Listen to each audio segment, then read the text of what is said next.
Assam Police Commando Agniveer बायदियाव थिसनथाय होनायनि फोरोंथाय मावबादा खुंफुंदों। तामुलपुर जिल्लानि लाइमोनफोरखौ आसाम पुलिस कमान्डो अग्निवीर बायदियाव थिसनथाय होनो थाखाय थांनाय 20 जुलाइ खालारनिफ्राय तामुलपुर बियाबनि एमएलए जलेन दैमारिया फिजिकल ट्रेनिं कम फोरोंथायनि मावबादाखौ जागायजेनदोंमोन।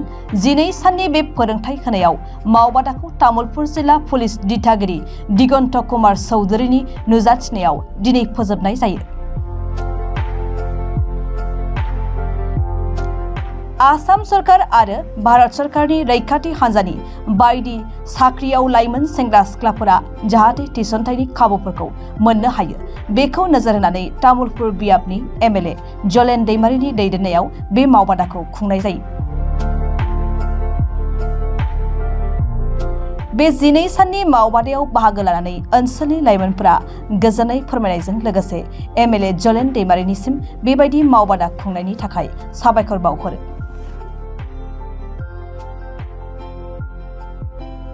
হয় খসাকৈ যথেষ্টখিনি আমি ছাত্ৰ ছাত্ৰীৰ মুখত উৎফুল্লিত হোৱা দেখিছোঁ কাৰণ আমি ইয়াত এটা জোশ দেখিছোঁ অসমৰ নৱপ্ৰজন্মৰ মাজত যেটো অসমৰ জনপ্ৰিয় মুখ্যমন্ত্ৰী ডক্টৰ হিমন্ত বিশ্ব শৰ্মা ডাঙৰীয়াৰ নেতৃত্বত অসমৰ নিকা পদ্ধতিৰে যে চাকৰি দিয়াৰ কাৰণে প্ৰচেষ্টা এটোত আমি সফল হৈছোঁ বুলি আমি ক'ব বিচাৰিছোঁ। ইয়াৰ কাৰণে মই মুখ্যমন্ত্ৰী ডাঙৰীয়াক প্ৰথমে ধন্যবাদ জনাইছোঁ। মই তামুলপুৰত কুমাৰীঘাটাত আমি ফিজিকেল ট্ৰেনিং কেম্প আয়োজন কৰিছিলোঁ 12 দিন। আজি সমাপ্ত হ'ল আৰু ইয়াত এই ট্ৰেনিং কেম্পত 90 জনৰ অধিক ছাত্ৰ ছাত্ৰী ল'ৰা ছোৱালী অংশগ্ৰহণ কৰিছিল যিসকলে নিজৰ ইয়াত পাৰফৰ্মেন্স দেখাব পাৰিছে। গতিকে ইয়াত মোক সহায় কৰাৰ কাৰণে আমাৰ তামুলপুৰ এক্স আৰ্মি এছ'চিয়েশ্যনৰ বিষয়ববীয়াক মই ধন্যবাদ জনাইছোঁ আৰু আমাৰ তামুলপুৰ স্পৰ্টছৰ আমাৰ এথলেটিক্সৰ শিক্ষক তেওঁসকলকো মই ধন্যবাদ জনাইছোঁ। তো আমাৰ এটা যি পৰিকল্পনা আছিলে যে অসমৰ নৱপ্ৰজন্মক যাতে আমি আগুৱাই লৈ যোৱাৰ ইয়াত আমি সফল হোৱাৰ দিশত তামুলপুৰ আগবাঢ়িছে।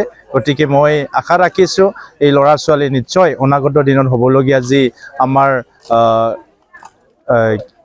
ইণ্টাৰভিউ ইয়াত সফলভাৱে তেওঁসকলৰ সফল হ'ব বুলি মই আশা ৰাখিছোঁ আৰু যিমান পাৰোঁ তামুলপুৰ সমষ্টিৰ পৰা ল'ৰা ছোৱালীক উৎসাহ দিয়াৰ কাৰণে কাম কৰি যাওঁ। শিকি ভালে লাগিছে যে আমি এনেকুৱা ট্ৰেইনিং আগতে পোৱা নাছিলোঁ, তো এতিয়া ফাৰ্ষ্ট টাইম পাইছোঁ। আমাৰ তামুলপুৰ সমষ্টিৰ এমএলএ ছাৰ তেখেতৰ আণ্ডাৰত এই ট্ৰেইনিংটো হৈছে। আজি প্ৰায় 12 দিন মানে হ'ল ট্ৰেইনিংটো কৰি ভালে লাগিছে। কিছুমান নজনা আমি প্ৰেক্টিছ শিকিছোঁ আৰু ৰানিঙত কিমান টাইমিং কিবা মেইনটেইন কৰিব লাগে এইখিনি বস্তু প্ৰেক্টিছ কৰা হৈছে। প্ৰেক্টিছৰ যোগেদি বস্তুখিনি আমাৰ মানে ভাল লাগিছে আৰু শিকি।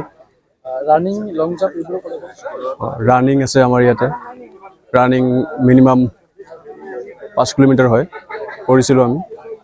টাইমিং ডেইলি 1.5 ঘণ্টা, কেতিয়াবা 2 ঘণ্টা হৈ যায়। লং জাম্প হয়, আমাৰ লং জাম্পৰ প্ৰেক্টিছ হয়। লং জাম্প কেনেকৈ মাৰিব লাগে সেইখিনি বস্তু ভাল কৰি শিকাইছে আমাৰ প্ৰশিক্ষণ ছাৰ চন্দ্ৰ মুছাৰী ডাঙৰীয়াই শিকাইছে। ভাল চন্দ্ৰ মুছাৰী ছাৰে যিখিনি আমাক শিকাইছে মানে ঘৰত গৈ আমি বস্তুখিনি মানে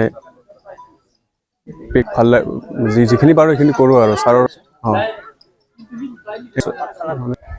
বক্তব্য শুনি ভাল লাগিছে। জীৱনত কেনেকৈ আগবাঢ়িব লাগে, কি কৰিব লাগে, টাইম মেইনটেইন কৰিব লাগে সেইখিনি বস্তু আমাক ভাল ধুনীয়াকৈ মানে শিকাই দিছে।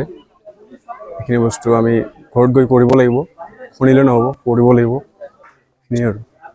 এমএলএ জলেন दैमारी ছাৰৰ পৰা হৈছিল, আহি বহুত ভাল লাগিছে। ইয়াতে 12 দিনৰ কৰ্মশালা হৈছিল। ইয়াতে আমাক শিকাইছে কেনেকৈ আমি ফিজিকেলৰ কাৰণে ট্ৰেইনিং ল'ব লাগে, আমাক উৎসাহিত কৰিছে আৰু আমাৰ থিয়ৰী ক্লাছো দিছে মাজে মাজে। আমি ফিজিকেলি কেনেকৈ ষ্ট্ৰং হ'ব লাগে সেই চবি কৈছে। আহি বহুত ভাল লাগিছে আমাৰ। কিমান ছাত্ৰ ছাত্ৰী আছিল? আমাৰ কমচে কম 50 জনমান আছিল, 110 জনমান আছিল। আৰু আমি ৰানিংটো দিয়া গৈছে আৰু লং জাম্পটো দিয়া গৈছে আৰু বিভিন্ন ধৰণৰ ষ্ট্ৰেচিং আৰু যিমান ফিজিকেলি আমি সেই থাকিব লাগে সেই সব দিয়া গৈছে। আৰ্মি, কামাণ্ডো, অগ্নিবীৰত যি লাগে পুল আপ সেই সব দিয়া গৈছে।